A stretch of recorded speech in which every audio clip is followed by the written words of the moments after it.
오늘 본문 말씀으로 들어가기 전에 오늘 설교 제목을 보게 되면은 두려워 말고 예수님께 나아가라라는 제목입니다. 이 설교 제목을 제가 정하면서 한 가지 떠올랐던 지난 과거의 시간이 있었습니다. 그것은 제가 어렸을 때에, 즉 초등학교 시절에 있었던 일인데, 저는 고령이라는 곳에 초, 중, 고 이 학창 시절을 보냈었습니다. 그 학창 시절을 보내면서 그곳에서는 농촌이었기 때문에 주변에 냇가가 너무나 많았어요. 냇가가 많았기 때문에 친구들과 함께 그곳에 가서 수영하고 또한 다이빙하고 여러 시간들을 친구들과 함께 재밌는 시간을 보냈었는데, 그때 제가 가졌던 생각은 한 가지가 있었습니다. 남들보다 내가 수영을 조금 더 잘하는 것 같은데? 라는 생각을 가졌던 거예요. 그래서 지금은 박태환이나 황선우 같은 국가대표가 있었겠지만은, 그때 제가 생각하기에는 고령의 물개가 내가 아닌가라는 생각을 조금 했었던 적이 있었습니다. 그래서 어느 날 이제 부모님들과 그리고 교회 형들 누나들과 함께 이제 바닷가에 놀러 가게 되었는데, 거기서 열심히 수영을 하고 또한 이 튜브를 가지고 놀면서 비치볼을 가지고 놀았었는데, 가지고 놀던 이 비치볼이 점점 물 밖으로 떠내려가는 거예요. 그거를 바라봤을 때 저는 어떻게 했을까요? 저는 고령의 물개였다. 그래서 바로 튜브를 벗어버리고 수영을 하게 됩니다. 그래서 수영을 열심히 하고 있는데 그 비치볼은 점점점 멀어지는 거예요. 점점점 멀어지다 보니까 점점 체력적 바닥이 일어나고 헤엄칠 여력이 없어서 그곳에 둥둥 떠 있었는데, 너무 좀 그런데? 라고 생각하면서 발을 땅에 대려고 했는데 땅에 닿지가 않는 거예요. 그래서 잠수를 딱 해서 밑에 바라봤는데 제 키보다 한 두세 배 있는 곳에서 제가 서 있었던 거예요, 거기서. 그래서 딱 올라오자마자 생각했던 게, 두렵다. 나 어떡하지? 라고 했을 때 그때 작은 파도가 딱 왔었는데, 처음에는 그렇게 무섭지 않았는데 어느 순간 내 마음속에 두려움이 있기 시작하니까 점점 이 파도가 크게 느껴지는 거예요. 그래서 그 파도를 보고 제가 처음 가졌던 생각은 바로 나 이러다가 죽겠다 라는 생각을 초등학교 때 했었습니다. 그때 근데 먼 곳에서 저를 살리겠다고 오는 한 사람이 있었어요. 그 한 사람이 누구였을까요? 아버지는 아니었습니다. 저의 친누나였는데, 누나가 튜브를 끼고 열심히 개 헤엄을 치면서 이렇게 저를 구하겠다고 오고 있었어요. 저는 그 전에 누나를 바라보면서 누나는 진짜 수영도 못하고 뜨지도 않기 때문에 누나는 수영에 답이 없다, 소질이 없다, 그냥 튜브 끼고 놀아라 할 정도로 그냥 놀렸었는데, 그 누나가 저를 살리겠다고 개 헤엄을 치면서 오고 있었다는 거예요. 그래서 결국 저는 그 튜브에 손을 얹게 되고 저는 살게 되었고, 그리고 그 비치볼도 구하게 되었습니다. 이것은 비치볼을 잃어버리지 않겠다고 다짐하면서 나의 능력, 나의 힘, 나의 수영 실력만 의지하고 나아갔던 나였어요. 하지만 누나를 바라봤을 때 자신의 능력을 믿기보다는 튜브에 의지한 채 나아갔다라는 겁니다. 이것을 영적인 측면으로 생각해 보면은, 세상 가운데 나의 능력, 나의 힘만 의지하고 나아간다면은 금방 두려움 속에서 그 물 속에 가라앉는, 침몰하는 배가 될 수 있다라는 것. 하지만 나의 연약함과 부족함을 인정하고 인식하고 이 튜브에 의지한 채, 즉 하나님 아버지만 의지하고 하나님만 바라보며 나아갔을 때에 사람을 구할 수도 있었고 튜브도 구할 수 있었고 결국 승리할 수 있었다라는 것을 저는 깨달았습니다. 이렇듯 세상 속에는 여러 두려움과 어려움 속에 우리는 살아가고 있습니다. 그렇기에 우리는 이러한 어려움 속에 누구를 의지하고 누구를 의식하며 살아야 합니까? 또한 우리는 누구를 바라보며 살아가야 합니까? 이것을 아는 것이 우리에게는 너무나 중요하다는 사실입니다. 그렇다면 우리는 누구를 바라보며 또한 누구에게 나아가야 합니까? 세상을 살아가는 동안. 오늘 말씀은 이 물음에 대한 답을 우리에게 주고 있습니다. 그분이 과연 누구일까요? 바로 예수 그리스도입니다. 우리 삶 속에 두려움과 어려움 속에 이것을 능히 해결해 나가실 분 예수 그리스도밖에 없다라는 것. 내가 예수님을 의지하고 예수님만 바라봤을 때에 그 어려움은 아무것도 아니게 된 겁니다. 작은 파도밖에 안 된다라는 것. 오늘 본문 말씀은 예수님께서 떡 5개와 물고기 2마리로 5,000명을 먹이신 오병이어 사건 이후에 있었던 일입니다. 마태복음 14장 22절에서 24절 말씀을 여러분들이 한번 읽어보도록 하겠습니다. 시작. 예수께서 즉시 제자들을 재촉하사 자기가 무리를 보내는 동안에 배를 타고 앞서 건너편으로 가게 하시고 무리를 보내신 후에 기도하러 따로 산에 올라가시니라. 저물매 거기 혼자 계시더니 배가 이미 육지에서 술이나 떠나서 바람이 거스름으로 물결로 말미암아 고난을 당하더라. 아멘. 아멘. 22절 말씀을 보게 되시면 예수님께서 이 제자들에게 한 명령을 하십니다. 배를 타고 건너편으로 가라라고 재촉하세요.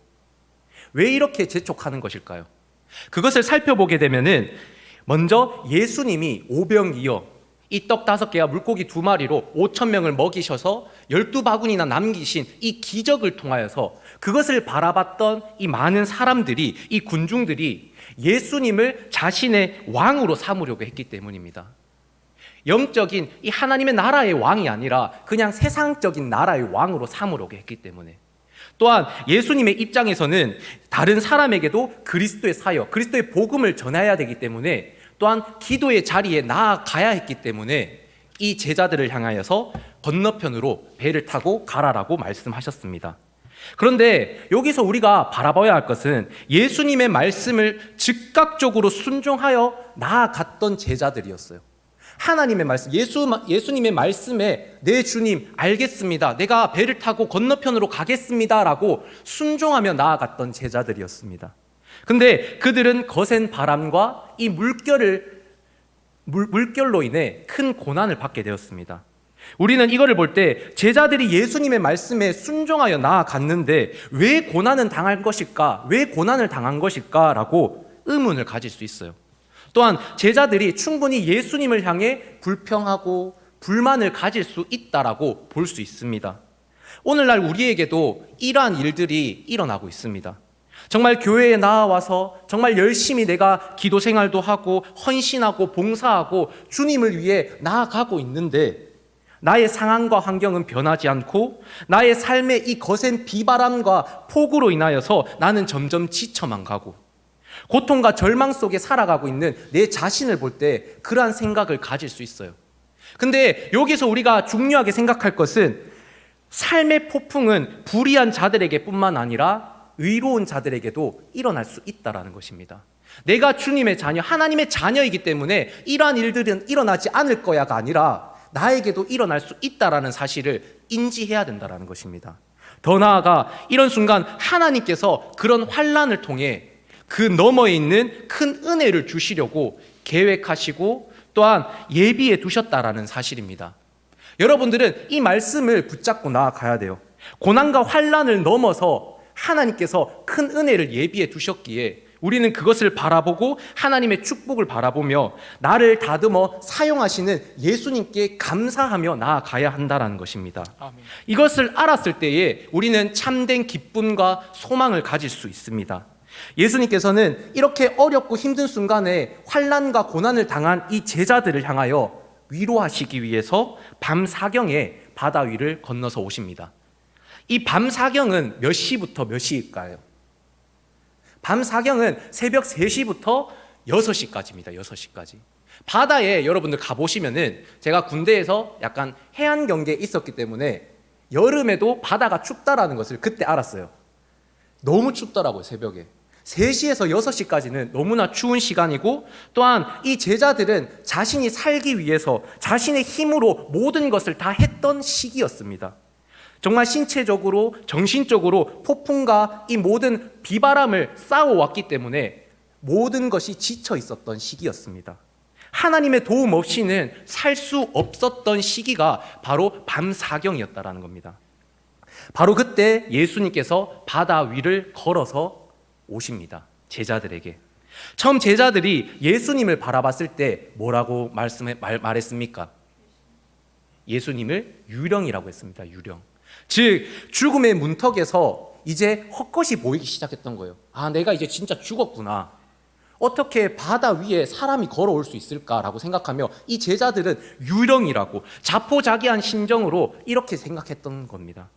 예수님은 그 무서워하고 있는 이 제자들을 향하여 위로의 말씀을 전하십니다. 27절 말씀을 한번 보시면은 안심하라 나니 두려워 말라라고 말씀합니다. 안심하라 나니, 이 나니는 이 말을 직역하면은 나는 나다, 에고 에이미라는 의미로서 이는 히브리어로 나는 스스로 존재하는 자라는 뜻의 여호와를 헬라어로 번역한 뜻입니다. 즉 그렇기 때문에 안심하라 나는 여호와니라, 그러니 두려워 말라. 나는 너의 여호와 하나님이시니까 더 이상 이제 안심하고 두려워하지 말라라는 하나님의 말씀이 그에게 전해졌던 겁니다. 즉 내가 하나님 여호와니까 이제 너희는 두려워할 필요가 없어. 내가 너와 함께 하잖아. 위로의 말씀을 전하고 계시는 하나님. 성육신 기간 동안 인간의 형체를 입으시고 하나님의 아들로서 이 세상에 오신 예수 그리스도였지만은 하나님과 동등하시고 천지를 창조하신 분이 바로 예수 그리스도였기 때문에 광풍과 이 파도의 고난을 받고 있는 제자들을 향해서 안심하라, 위로의 하나님의 말씀이 전해지고 있습니다. 이런 위로를 받은 이 12제자 중 베드로는 예수님께 나아가기를 소망합니다. 28절, 29절 말씀을 한 목소리로 읽어보도록 하겠습니다. 여러분들이 읽도록 하겠습니다. 시작. 베드로가 대답하여 이르되 주여 만일 주님이시거든 나를 명하사 물 위로 오라 하소서 하니 오라 하시니 베드로가 배에서 내려 물 위로 걸어서 예수께로 가되. 네, 28절 말씀을 보게 되면은 베드로가 만일 주님이시거든 이라고 말합니다. 만일 주님이시거든. 이것은 불확실한 이 사실의 가정으로 생각할 수 있어요. 그러니까 정말 주님일까? 과연 주님일까? 에이 설마 라는 그런 의미로 생각할 수 있다는 거예요. 하지만 원문을 자세히 살펴보게 되면은 확실한 사실에 대한 단정입니다. 즉 만일 주님이시거든, 이것은 과연 주님이실진데, 정말 진짜 주님이시기에 내가 주님 앞에 말씀합니다. 얘기합니다. 예수님 사이에, 나와 예수님 사이에 파도와 이 바다가 가로막는다 할지라도 주님께서 명령하시면은 내가 그곳에 걸어가서 예수님께 나아갈 수 있습니다라는 이 베드로의 믿음이 섞여 있는 사랑의 고백이 있었다라는 것입니다. 예수님은 이때 베드로의 믿음을 보시고 오라고 말씀합니다. 오라라는 뜻은 단지 이 앞에서 오라라는 뜻으로 생각할 수 있겠지만은 이 오라는 아주 강력한 메시지입니다. 즉 구원으로 인도하시는 분이 바로 예수 그리스도이라는 사실을 아는 이 주의 백성들을 향하여 나에게 오라라는 예수님의 말씀입니다. 즉 너가 고난과 역경 속에 있지만 너가 내 앞에 오기만 하면은 너가 그곳에서 구원함을 받을 수 있어. 쉼을 얻을 수 있어라는 예수님의 그 위로의 말씀이다라는 것입니다. 마태복음 11장 28절 말씀에 이렇게 말씀합니다. 수고하고 무거운 짐진 자들아 다 내게로 오라, 내가 너희를 쉬게 하리라. 즉 오라라는 말은 수고하고 무거운 모든 것들, 너의 생각과 마음까지 다 내려놓고 온전히 하나님 앞에 맡기고 주께로 나아오라는 예수님의 말씀입니다. 베드로는 이 말씀을 듣자마자 그 말씀에 순종함으로 바다를 걸으며 주께로 나아갑니다. 베드로가 이렇게 폭풍과 큰 파도에 두려워하지 않고 놀라지 않고 예수님만 바라보며 예수님께 나아갈 수 있었던 그 첫 번째 방법은 오라고 말씀하신 바로 예수님의 말씀에 귀를 기울였다라는 것입니다. 이 말씀이 너무나 중요해요. 많은 사람들은 그냥 폭풍 이 소리에, 또한 파도 소리에 귀를 기울여요. 즉 세상의 소리에 귀를 기울인다는 것입니다. 하지만 우리 믿음의 자녀들은 하나님의 말씀, 예수 그리스도의 말씀에 귀를 기울이며 나아갈 때에 예수님을 바라볼 수 있고 예수님께 나아갈 수 있는 힘과 능력을 얻을 수 있다는 것입니다. 하나님의 아들이신 예수님께서, 그 전지전능하신 예수님께서 지금 우리에게도 오라고 말씀합니다. 그 말씀에 여러분들이 순종하여 내 주님, 내가 주님께로 가겠습니다라고 고백하며 나아가는 여러분들이 되었으면 좋겠습니다. 예수님이 나와 함께 하시기에, 바로 앞에 계시기에 베드로는 두렵지 않고 예수님만 바라보며 물 위로 걸어갈 수 있었습니다. 강풍이 몰아치는 이 세상을 향해 귀와 눈을 닫고 오직 주님의 말씀만 붙들고 나아가는 것이 바로 예수님을 바라보는 삶입니다. 참 믿음의 소유를 함으로 통하여서 승리하는 비결입니다. 즉 예수님의 말씀에 귀를 기울이는 삶이 바로 예수님을 바라보는 삶이고 예수님께 나아가는 삶입니다. 아멘. 그리고 폭풍과 큰 파도에 두려워하지 않고 예수님께 나아갈 수 있는 두 번째 방법은 주님의 말씀을 의심하지 않고 온전히 신뢰하는 믿음을 소유하는 것입니다. 베드로는 예수님께 나를 명하사 주님께 걸어갈 수 있도록 허락해달라라는 이 질문 앞에 예수님이 오라라는 그 말씀에 바로 배에서 내려서 바다를 걸어갑니다. 즉 온전한 믿음을 가지고 예수님의 말씀이라면은 그것에 순종하고 의심하지 않았다라는 겁니다. 우리가 만약에 그렇게 말씀을 들었을 때 어떡합니까? 어떻게 사람이 바다를 걸어갈 수 있을까?